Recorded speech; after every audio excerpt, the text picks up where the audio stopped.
नमस्कार, दीप्स किचन मराठीमध्ये मी दीपाली आपलं मनापासून स्वागत करते। चला तर मग आजच्या आपल्या रेसिपीला सुरुवात करूयात। आज मी तुम्हाला पालकची सुकी भाजी करून दाखवणार आहे। तर त्यासाठी आपल्याला काय साहित्य लागतं ते आपण पाहूया। मी इथे एक जोडी पालक घेतला। पालक निवडून स्वच्छ धुवून असा कट करून घेतलेला आहे। 2 मीडियम साइजचे कांदे मी कट करून घेतलेत। 1 चमचा जिरे आणि अगदी थोडी मी चिंच घेतलेली आहे। 3 पोहे खायचे चमचे हरभऱ्याची डाळ मी 1 तास पाण्यामध्ये भिजत ठेवली होती आणि 3 पोहे खायचे चमचे मी शेंगदाणे सुद्धा 1 तास पाण्यामध्ये भिजत ठेवले होते। 12 ते 15 लसणाच्या पाकळ्या, पाव चमचा हळद, 1 चमचा लाल तिखट घेतलेले, चवीनुसार मीठ आणि आपल्याला तेल लागणार आहे। तिखटाचं प्रमाण तुम्ही तुमच्या आवडीनुसार कमी किंवा जास्त घेऊ शकता। मी मिक्सरचं भांडं घेतलंय, त्यामध्ये हा कांदा काढून घेते। कांदा मी काढून घेतलाय, त्यातच लसूण घालते। त्यातच आपल्याला ही चिंच घालायची आहे। हळद, लाल तिखट आणि आता पाणी न घालताच हे मिक्सरला मी फिरवून घेणार आहे। मी मिक्सरला हे फिरवून घेतलेलं आहे, अजिबात पाणी घातलं नाही। आता आपण भाजी करूयात। मी गॅसवर कढई ठेवली, त्यामध्ये 2 चमचे तेल घालणार आहे।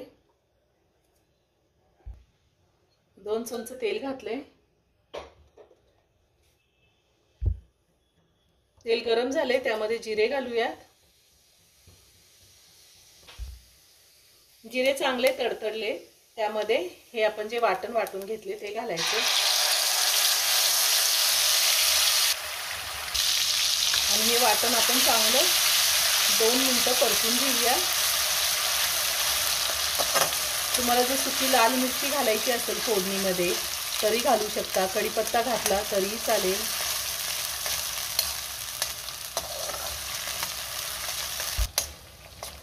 ही भाजी करायला एकदम सोपी आहे, झटपट होते। सकाळी जरी ही भाजी डब्यासाठी करायची असेल तर रात्रीच आपण हरभऱ्याची डाळ आणि शेंगदाणे भिजत घालायचे, म्हणजे सकाळी एकदम झटपट ही भाजी होते। 2 मिनिटं मी वाटण चांगलं परतून घेतलेले। आता आपल्याला ह्यामध्ये पालक घालायचा आहे।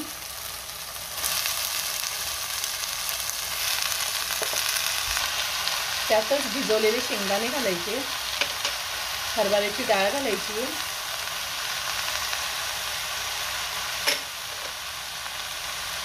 आणि हे सगळं व्यवस्थित मिक्स करून घ्यायचे। हे सगळं व्यवस्थित मिक्स करून घेतलंय। आता आपल्याला ह्यामध्ये चवीनुसार मीठ घालायचे। सुरुवातीला पालक घातल्या लगेच मीठ घालायचं नाही, मिठाचा अंदाज येत नाही। आता पुन्हा सगळं व्यवस्थित मिक्स करून घेऊया।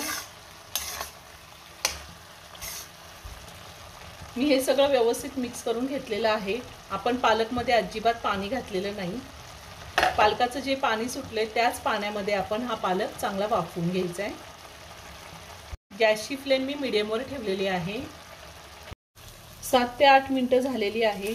भाजी छान शिजली आहे। आता साईडनी थोडंसं चमचाभर तेल आपण घालूया।